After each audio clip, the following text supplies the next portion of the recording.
Hello friend, જય શ્રી કૃષ્ણ. મારી ચેનલમાં તમારું સ્વાગત છે. આજે આપણે બનાવશું જાંબુન શોર્ટ. તો ચાલો બનાવીએ.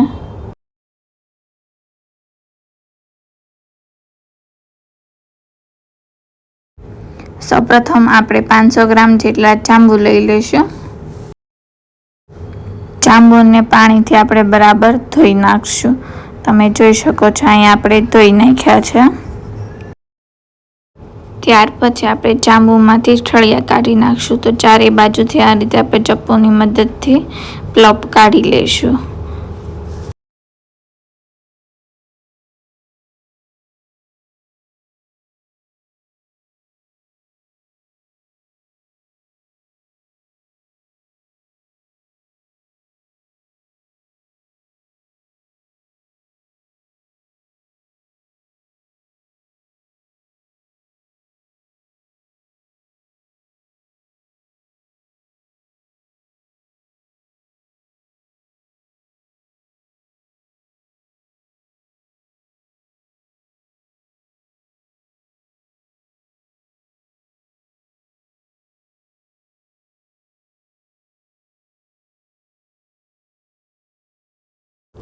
તમે જોઈ શકો છો આ જ રીતે આપણે બધા જાંબુમાંથી ઠળિયા કાઢીને રેડી કરી લીધા છે.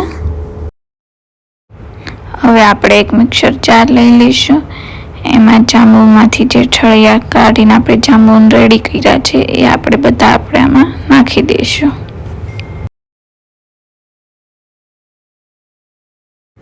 મિક્સર જારમાં જાંબુન નાખી દીધા પછી આપણે 2 ચમચી જેટલી ખાંડ નાખી દઈશું.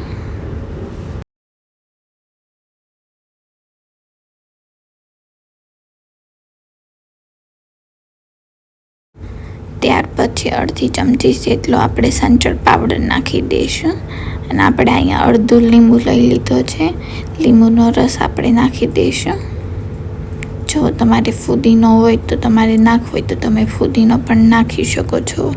અહીંયા હું નથી નાખતી. આપણે પછી થોડા બરફના ટુકડા લઈ લીધા છે એ આપણે નાખી દઈશું. હવે આપણે સ્મૂથ એવી પેસ્ટ ગ્રાઇન્ડ કરી નાખશું. તમે જોઈ શકો છો આપણી પેસ્ટ ગ્રાઇન્ડ થઈ ગઈ છે સારી રીતે. તમારે હંમેશા બરફ નાખીને જ બનાવવાનું. જો તમે બરફ નાખશો તો તમારા જાંબુનો કલર બદલશે નહીં. જેવો હતો એવો ને એવો જ રહેશે. એટલે તમારે પાણી નહીં નાખવાનું. હવે આપણે એક નાની એવી ડીશમાં 1 ચમચી જેટલું મીઠું લઈ લઈશું. જો તમારે લાલ મરચું નાખવું હોય તો તમે લાલ મરચું પણ નાખી શકો છો. આપણે એક ડીશમાં થોડું એવું પાણી લઈ લઈશું. પછી આપણે શોર્ટના ગ્લાસ આવે એ નાની એવી ગ્લાસને આપણે પાણીની અંદર ડૂબાડી દઈશું જેથી કિનારી ઉપર પાણી લાગી જાય. અને પછી આપણે મીઠામાં લગાવી દેવાનું જેથી આપણું મીઠું કિનારી ઉપર ચોંટી જાય.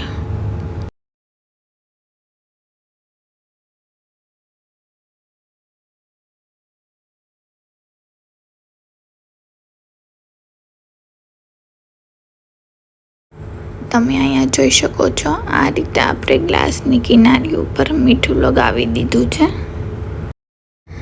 આપણે જે મિશ્રણ રેડી કર્યું હતું એ આપણે આ ગ્લાસમાં નાખી દઈશું.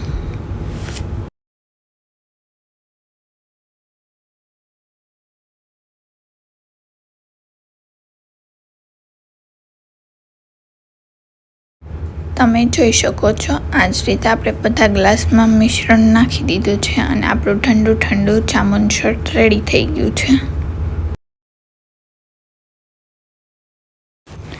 જો ફ્રેન્ડ્સ, મારો વિડીયો ગમ્યો હોય તો લાઈક કરજો. આવા જ નવા વિડીયો જોવા માટે સબસ્ક્રાઈબ કરજો. Thank you.